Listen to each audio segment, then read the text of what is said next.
ഞാനേ ഈ തമിഴ്നാടും കേരളവും തമ്മിൽ കുറച്ച് നാൾ ഈ മുല്ലപ്പെരിയാർ പ്രശ്നം പറഞ്ഞ് ഭയങ്കര അടിയുണ്ടായിരുന്ന ഒരു സമയം ഉണ്ടായിരുന്നല്ലോ.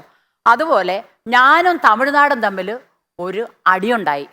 അതെങ്ങനെയാണെന്ന് പറയാനാണ് ഞാനിവിടെ വന്നത്. നമ്മുടെ നാട്ടിലൊക്കെ ഈ തമിഴന്മാർ വരൂല്ലേ, പലിശ തമിഴന്മാർ വരൂല്ലേ. അപ്പം എൻ്റെ കുഞ്ഞുങ്ങൾ പഠിച്ചുകൊണ്ടിരിക്കുന്ന സമയത്ത് എനിക്ക് പൈസയ്ക്ക് ഭയങ്കര ബുദ്ധിമുട്ടാണ്. അങ്ങനെ വന്നപ്പോഴത്തേക്ക് ഞാനിങ്ങനെ മനസ്സിലോർത്തോ, ഒരു തമിഴന് അണ്ണാച്ചി വരികയാണെങ്കിൽ ഇത്തിരി പൈസ ചോദിക്കാമല്ലോ എന്നും പറഞ്ഞ് ഞാനിങ്ങനെ ആലോചിച്ചിരുന്നതല്ല. ഉടനെ മുറ്റത്തൊരു വിളി, അമ്മാ അമ്മാ, ഇങ്ക ആരുമില്ലേ. അല്ല പിച്ചക്കാരാന്നും പറഞ്ഞിട്ട് ഒരു 50 പൈസ എടുത്ത് ഞാൻ നിറയത്തി ചെന്നപ്പം ഒരു പ്രായം ചെന്ന ഒരു തമിഴനും ഒരു പ്രായം കുറഞ്ഞൊരു തമിഴനും, ആ അമ്മ കാശ് വല്ലതും വേണോ, കാശ് തരാം. അപ്പൊ ആ പൊക്കം ആ ചെറിയ അണ്ണ, അപ്പൊ ഞങ്ങൾ ചിന്നണ്ണനും പെരിയണ്ണനും ഞാൻ അവിടെ അപ്പം തന്നെ പേരിട്ടു. അപ്പൊ ഈ ചിന്നണ്ണൻ പറഞ്ഞു, ചേച്ചി കല്യാണം കളിച്ചതാണോ? അപ്പൊ എനിക്ക് സന്തോഷമായി, എന്നെ കണ്ടപ്പോൾ കല്യാണം കഴിച്ചതെന്ന് തോന്നിയില്ലല്ലോ.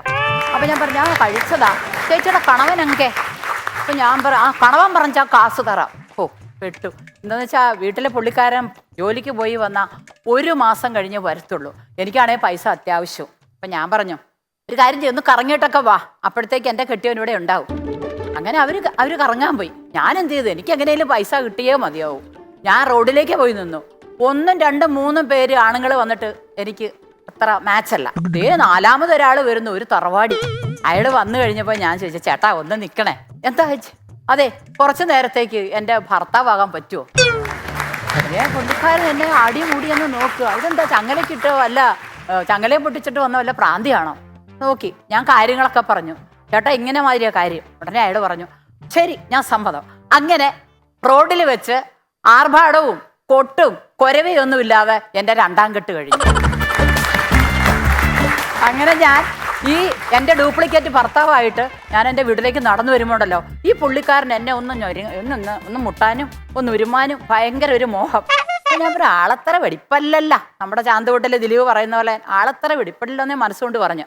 അത് കഴിഞ്ഞ് ഞാൻ പറഞ്ഞു, പിന്നെ ഇയാളിങ്ങനെ, ഞാൻ ഇങ്ങനെ പോകുമ്പോൾ അയാൾ എൻ്റെ അടുത്തേക്ക് വരിക. അപ്പൊ ഞാൻ പറഞ്ഞു, ചേട്ടോ അംഗം കണ്ടാ മതി, താടി ഒടിക്കല്ലേ. പുള്ളിക്കാരൻ വീട്ടിൽ വന്ന് ഷർട്ട് അങ്ങോട്ട് ഊരി ഞങ്ങളുടെ കസേരയിലേക്ക് അങ്ങോട്ട് മലന്നിരുന്ന് കഴിഞ്ഞപ്പോൾ ഉണ്ടല്ലോ, എൻ്റെ ഭർത്താവ് അല്ലെന്ന് ആരും പറയത്തില്ല. അപ്പം ഇയാൾ പറയാം, ഒരു കട്ടൻ തരുമോ? അപ്പം ഞാൻ പറഞ്ഞു, അയ്യോ ഇയാൾക്ക് കട്ടൻ മുട്ടിയിരിക്കുക. പിന്നെ ഇയാൾ സദ്യ ചോദിക്കാഞ്ഞാൽ എൻ്റെ ഭാഗ്യം, കല്യാണം കഴിഞ്ഞല്ലേ. അങ്ങനെ കവടന്മാരൊന്നും വന്നോ, കണവൻ വന്നോ? ഞാൻ പറഞ്ഞു കണവൻ വന്നു. ഉടനെ ഇയാൾ പറയാം, ഇതെൻ്റെ ഭാര്യയാണോ, കാശ് ഇഷ്ടം പോലെ കൊടുത്തോ? ഞാൻ ഏറ്റു. അങ്ങനെ അയാളങ്ങ് പോയി കഴിഞ്ഞപ്പോൾ ഞാൻ തമിഴൻ ചോദിച്ചു, എത്ര കാശ് വേണം? അത് ഞാൻ പറഞ്ഞു, എനിക്കൊരു 10,000 രൂപ തരണം. അയ്യോ അത് തരത്തില്ല, 5000 രൂപ തരാം. ഉടനെ 5000 രൂപ തന്നു കഴിഞ്ഞപ്പോൾ ഒരു കാർഡ് അവർ എഴുതി ഒപ്പിട്ട് തന്നു. കേരളവും തമിഴ്നാടും തമ്മിലുള്ള വായ്പാ കരാറിൽ ഒപ്പിട്ടൊരു താമ്രപത്രം എൻ്റെ കയ്യിലേക്ക് വന്നു. ഇനിയാണ് കളി. ആദ്യത്തെ പ്രാവശ്യം നല്ല കറക്റ്റായിട്ട് വിടുക കേട്ടോ, നല്ല മര്യാദക്കാരാ. അണ്ണവനെ ദൂരേന്ന് കാണുമ്പോൾ തന്നെ ഇവിടെ കാർഡും കാശും എടുത്തങ്ങ് വെച്ചിട്ടിങ്ങനെ ഇരിക്കും, നല്ല മര്യാദയാ. എഴുതി. പിറ്റേ ആഴ്ചയാണ് വന്നപ്പോൾ ഉണ്ടല്ലോ, ഈ ചൊവ്വാഴ്ച ദിവസം എന്ന് പറഞ്ഞാൽ പെട്ടെന്ന് പറയും, മറന്നുപോകും. പിറ്റേ ആഴ്ച വന്നപ്പോഴത്തേക്ക് എനിക്ക് കൊടുക്കാൻ കാശില്ല. ഞാൻ എന്ത് ചെയ്തു, മുൻവശത്തെ കഥ കടച്ചിട്ട് എന്നാൽ ഇച്ചിരി കറിക്ക് അരിയാന്നും പറഞ്ഞുകൊണ്ട് ഞാൻ അടുക്കളയിലേക്ക് വന്ന് ഇരുന്ന് തക്കാളി എടുത്ത് ഇങ്ങനെ അരിഞ്ഞോണ്ട് ഇപ്പം മഹേശ്വറിയെ കാസിട് എന്തും പറയട്ടെ. ഇയാൾ വിളിച്ച് അടുക്കള ഭാഗത്ത് വന്നപ്പോൾ ഞാൻ ഈ തക്കാളി അരിഞ്ഞോണ്ടിരിക്കാം. ഇയാൾ പറയണേ, തക്കാളിയെ അരിഞ്ച് അള്ളി ശാപ്പിടും, കാശ കേൾക്കുമ്പോൾ അടുത്ത ആഴ്ചവാ ഈ ആഴ്ചയില്ല, അടുത്ത ആഴ്ചവാ ഈ ആഴ്ചയില്ല, ഞാണ ഉണ്ടാ എന്ന് പറയുമ്പോൾ ഞാൻ ഒരൊറ്റ ചിരി പറയും, ഓ മൂഞ്ചയെ പാത്താലും പോരും എന്നും പറഞ്ഞ് വളവള എന്തോ പറഞ്ഞിട്ട് ഇയാൾ അങ്ങോട്ട് പോയി. അത് കഴിഞ്ഞ് പിറ്റേ പ്രാവശ്യവും ഞാൻ കൊടുത്തു. നിങ്ങളോർക്കും ഞാൻ കൊടുക്കാത്ത ആളാണെന്ന്. പിറ്റേ ആഴ്ച ഞാൻ കൊടുത്തു കേട്ടോ. അത് കഴിഞ്ഞ ആഴ്ചയിൽ ഞാൻ ഈ ചൊവ്വാഴ്ച വന്ന് അങ്ങ് മറന്നുപോയി. നോക്കിയപ്പോൾ എന്ത് ചെയ്യും, അയാളാണെങ്കിൽ റോഡിൽ വന്നിട്ടുണ്ട്.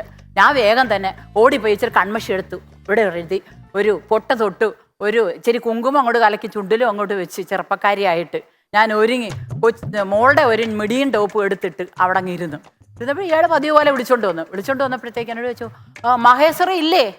അപ്പം ഞാൻ പറഞ്ഞു, ഇവിടെ ഇല്ല, അമ്മ നാട്ടിൽ പോയി. ഇത് ആറ് മഹേശ്വറിയുടെ മകളാ? സുന്ദരിയായിരിക്കുന്നല്ലോ, നീ എന്നെ പണ്ടറേ. ഞാൻ പറ അതിൻ്റെ അർത്ഥമൊന്നും എനിക്ക് അറിയത്തില്ല. അയാളൊക്കെ പോയി. അത് കഴിഞ്ഞ് പിന്നെ ഈ 2-3 ആഴ്ച കഴിഞ്ഞ് വന്നപ്പോൾ എൻ്റെ ഒറിജിനൽ ഭർത്താവാണ് അവിടെ നിന്നപ്പോൾ ചോദിച്ചു, മഹേശ്വറി ഇല്ലേ? ഉടനെ പുള്ളിക്കാരെ പറഞ്ഞു, മഹേശ്വരി ഇല്ല, വിറ്റുപോയി, ഇവിടുന്ന് വിറ്റുപോയി. അപ്പൊ അയ്യോ കടവുളെ ചതിച്ച പറയില്ല, അവര് കുറച്ച് ദൂരെയാണ് അവര് താമസം. എന്നാ സേട്ടാ ആ മഹേശ്വര ഇപ്പൊ താമസിക്കുന്ന ആ വീടിലേക്ക് പോകുന്ന വഴി ഒന്ന് പറഞ്ഞതാ സേട്ടാ എന്ന് പറഞ്ഞു. വീട്ടുകാരൻ പറഞ്ഞു നേരെ സ്ട്രൈറ്റ്, പിന്നെ 2 വളവ്, പിന്നെ ഒരു 5-6 പിന്നെ ടേണിങ്. അത് കഴിയുമ്പോൾ ഒരു പെട്ടിക്കടയിൽ ഒരു വയസ്സനിരിപ്പുണ്ട്, അയാളോട് ചോദിച്ചാൽ മതി, പറഞ്ഞു തരും. അങ്ങനെ ആ തമിഴൻ പോയി. പിന്നെ ആ തമിഴൻ വന്നെടുത്ത് പുല്ല് പോലും കിളിച്ചിട്ടില്ല, പിന്നെ അവിടെ വന്നിട്ടില്ല.